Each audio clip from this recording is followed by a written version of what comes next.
क्षेत्रीय किसानों को फायदा पहुंचाने का काम प्रदेश सरकार कर रही है। इसी कड़ी में पर्यटन मंत्री उषा ठाकुर ने महू विधानसभा में बरखेड़ा गांव स्थित नखेरी डैम में 42 किलोमीटर नहर का शुभारंभ वॉल खोलकर किया।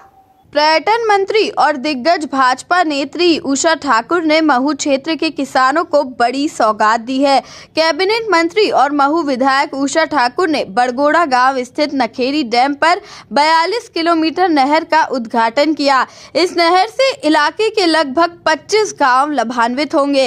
इस मौके पर पर्यटन मंत्री ने किसानों से रासायनिक खेती के दुष्प्रभाव का जिक्र करते हुए जैविक खेती करने की अपील की, ताकि आने वाले बच्चों का भविष्य उज्जवल हो सके। बंधु, आज ये जो नखेरी डैम का जो वॉल खुला है, ये किसानों के जीवन में सुख समृद्धि और संतुष्टि लाएगा।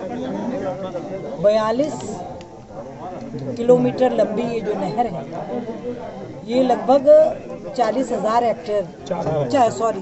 हेक्टेयर को सिंचित करेगी और पिगडम्बर, नावदा, पादा, उमरिया, गोदरिया, इधर सारे गाँव को, हरचोला, मलेरी, दतोदा, इधर सबको लाभ पहुंचाते हुए शांति का और समृद्धि का संदेश देंगे। और भारतीय जनता पार्टी का जो मूल मंत्र है, माननीय प्रधानमंत्री जी और माननीय शिवराज जी जो चाहते हैं कि खेती लाभ का धंधा बने, ये उस दिशा में उठा हुआ एक सशक्त कदम है। जिस प्रकार से केंद्र सरकार 6,000 रुपये सालाना, राज्य सरकार 4,000 रुपये सालाना किसान कल्याण सम्मान निधि में जो दे रही है, ये सब उसी के बढ़ते चरण और कदम है कि किसानी खेती फायदे का धंधा बने, हमारे किसान समृद्ध हो।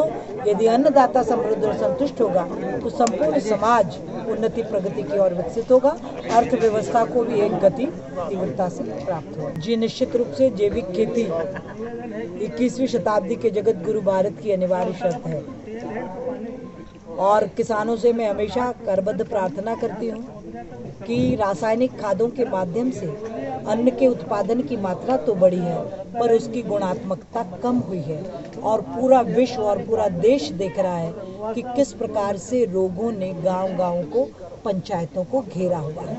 जब मैं यहाँ जाती हूँ, सच में दिल दहल उठता है कि कमतपुर, रसोला जाइए, हर घर एक घर छोड़ के कैंसर का मरीज मिलेगा, किसी को किडनी का प्रॉब्लम है, किसी का हार्ट की तकलीफ है। इन सब महामारियों से यदि मुक्ति पाना है तो भारत को अपनी परंपरागत खेती, जैविक खेती की ओर प्रवृत्त होना ही पड़ेगा। वही हमारे स्वास्थ्य की संवर्धक होगी। और कोविड-19 की इस चुनौती ने हम सबको बाध्य किया है कि हम अपनी वैदिक जीवन पद्धति, हम अपनी पुरानी खेती व्यवस्था की ओर लौटे और संपूर्ण समाज को और स्वयं को स्वस्थ रखने में अपनी महत्वपूर्ण भूमिका निभाए। एसडीओ राजेश मिश्रा के मुताबिक नहर से 4,000 हेक्टेयर से सिंचाई होगी, साथ ही 25 गांवों को इसका फायदा मिलेगा। ये नहर लगभग 42 किलोमीटर लंबी है। 4,000 हेक्टेयर में सिंचाई होगी इस नहर से और लगभग 25 गांवों को इसका लाभ मिलेगा। तो किसानों द्वारा इसमें आलू, लहसुन, प्याज, गाजर, गेहूं, चना और इन सब फसलों को लाभ होगा इससे और किसानों की आर्थिक स्थिति।